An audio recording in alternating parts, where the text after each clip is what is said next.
اعوذ باللہ من الشیطان الرجیم بسم اللہ الرحمن الرحیم۔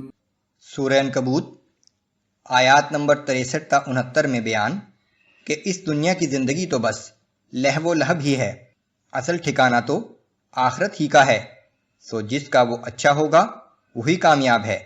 مشرکین کا یہ حال ہے کہ جب کسی مشکل میں گرفتار ہوتے ہیں تو اللہ کو پکارتے ہیں، لیکن جب اللہ نجات دے دیتا ہے تو شرک کرنے لگتے ہیں۔ صبر و تحمل سے مشکلیں برداشت کرنے پر اہل ایمان کو بڑے اجر کی بشارت۔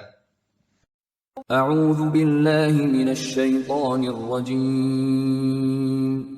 وَلَئِن سَأَلْتَهُم مَّن نَّزَّلَ مِنَ السَّمَاءِ مَاءً فَأَحْيَا بِهِ الْأَرْضَ مِن بَعْدِ مَوْتِهَا لَيَقُولُنَّ اللَّهُ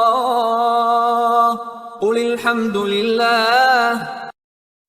اے پیغمبر صلی اللہ علیہ وآلہ وسلم، اگر آپ ان سے دریافت فرمائیں کہ وہ کون ہے جس نے آسمان سے پانی برسایا پھر اس کے ذریعے اس زمین میں جان ڈال دی جو مردہ ہو چکی تھی، وہ ضرور یہی جواب دیں گے کہ وہ اللہ ہی ہے۔ آپ ان سے کہیے کہ سب تعریف اللہ ہی کے لیے ہے۔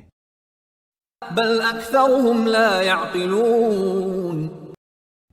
اصل بات یہ ہے کہ ان میں سے اکثر لوگ عقل سے کام نہیں لیتے۔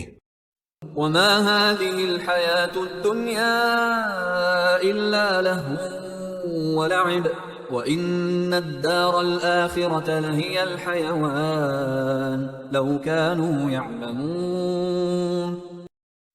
یہ دنیا کی زندگی ایک کھیل تماشے کے سوا کچھ نہیں، اور اصل دائمی اور حقیقی زندگی تو آخرت کی زندگی ہی ہے۔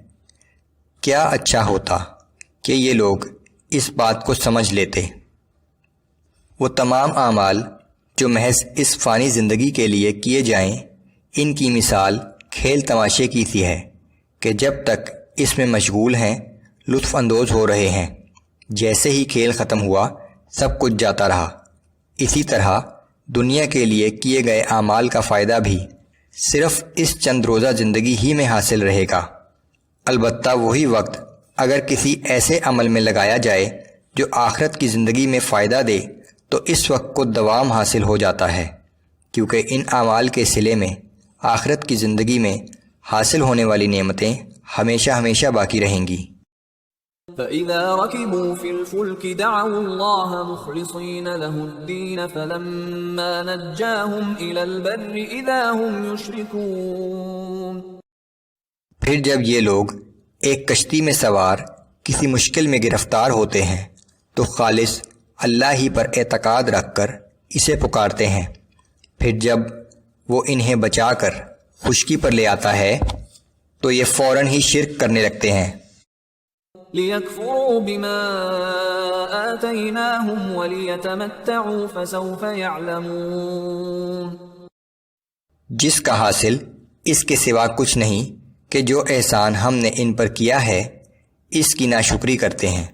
بہرحال زندگی کی آسائشوں کا چند دن اور فائدہ اٹھا لیں، سو ان قریب انہیں اپنے اعمال کا انجام معلوم ہو جائے گا۔ اولم يروا انا جعلنا حرما آمنا ويتخطف الناس من حولهم۔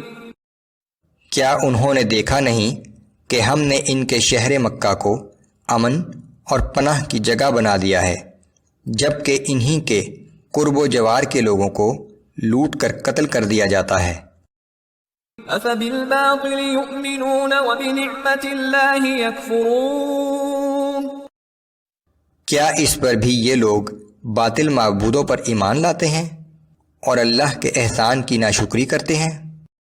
ومن اظلم ممن افترى على الله كذبا او كذب بالحق لما جاءه أليس في جهنم مثوى للكافرين۔ اور اس شخص سے بڑا ظالم کون ہو سکتا ہے جو اللہ پر جھوٹا بہتان باندھے یا جب حق اس کے پاس آ جائے تو اس کی تکذیب کرے۔ کیا ایسے کافروں کا آخری ٹھکانہ جہنم نہیں ہوگا؟ والذین جاہدوا فینا لنہدینہم سبلنا وان اللہ لمع المحسنین۔ اور جن لوگوں نے ہمارے لیے مشقتیں برداشت کیں تو ہم بھی ان پر اپنی راہیں ضرور کھولیں گے، اور بلا شبہ اللہ خلوص کے ساتھ عمل کرنے والوں کے ساتھ ہے۔